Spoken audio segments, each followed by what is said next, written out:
There's a problem with the burrito, and it's that no one can agree what it actually is. Is it a wrap? Is it a sandwich? Or is it just a burrito? See, if I fold this burrito this way, I've made a taco. But if I roll it up like this, I've got a burrito. Now, if I, for whatever reason, put a second tortilla on top, well, now I've got what the Oxford Dictionary defines as a sandwich. 2 pieces of bread packed with food.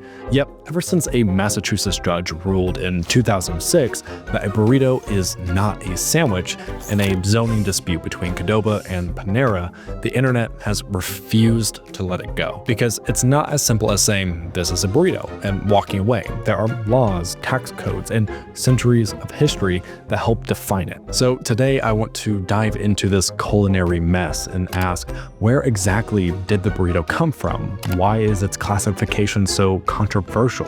What are the different types of burritos? And what actually makes something, well, a burrito? The sauce and cheese are on the inside. Genius. Please, doctor. Let's start with the basics. What is a sandwich? Now, according to the Oxford Dictionary, it's an article of food for a light meal or snack composed of 2 thin slices of bread, usually buttered with a savory or other filling. Great, case closed, right? 2 slices of bread, burrito equals not a sandwich.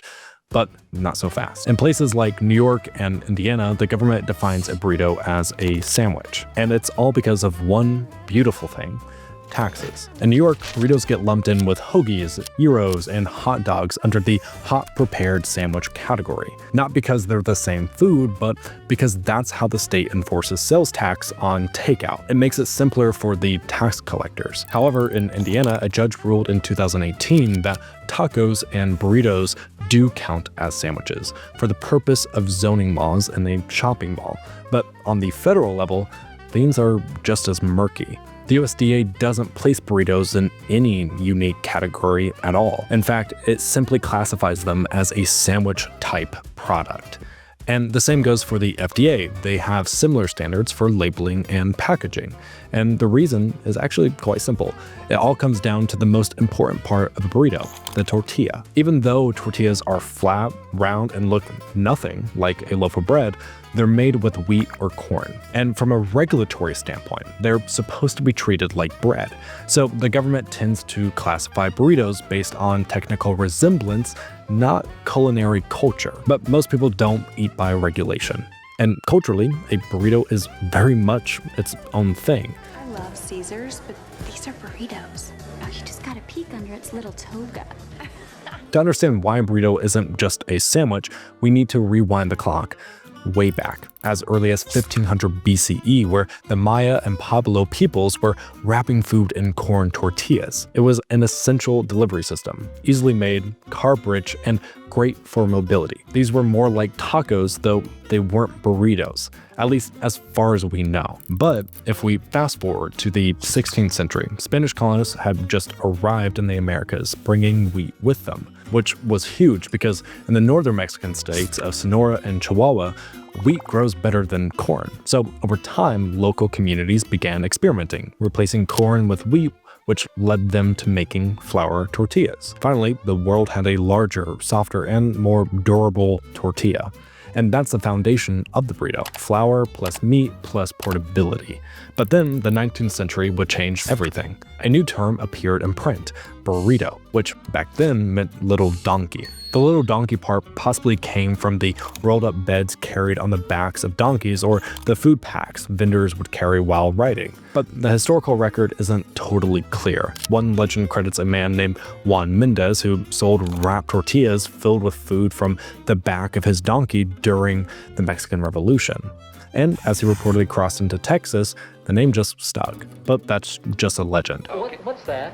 That's a burrito supreme. Sour cream, fresh lettuce and tomatoes. Ooh, I'll have one of those instead. Now, as Mexican communities migrated north, so did their food. By 1934, burritos appeared in the Mexican cookbook of Erna Ferguson and on the menu of El Cholo Cafe in Los Angeles. In 1952, California entrepreneur Dwayne Roberts invented the frozen burrito, making it easy to ship, store, and microwave. His creation found its way into school cafeterias, gas stations, and freezers across the country. Then came Glenn Bell, who added burritos to his fast-growing Taco Bell franchise. It was mass-market Mexican food, simplified and scaled. Yo quiero Taco Bell. But bigger things were coming. By the 1990s, Chipotle launched in Colorado, introducing a new format to the north, the Mission-style burrito. A massive foil-wrapped cylinder packed with rice, beans, meat, guac, and more. It borrowed from the taquerias of San Francisco's Mission District, where size and customization were key. Suddenly, burritos weren't just regional, they were everywhere. They became an American staple, so much so that even NASA got involved. You see, at the time, astronauts loved burritos, but regular tortillas didn't last as long. So NASA spent hundreds of thousands of dollars developing a tortilla that could survive long-duration missions. But that's besides the point.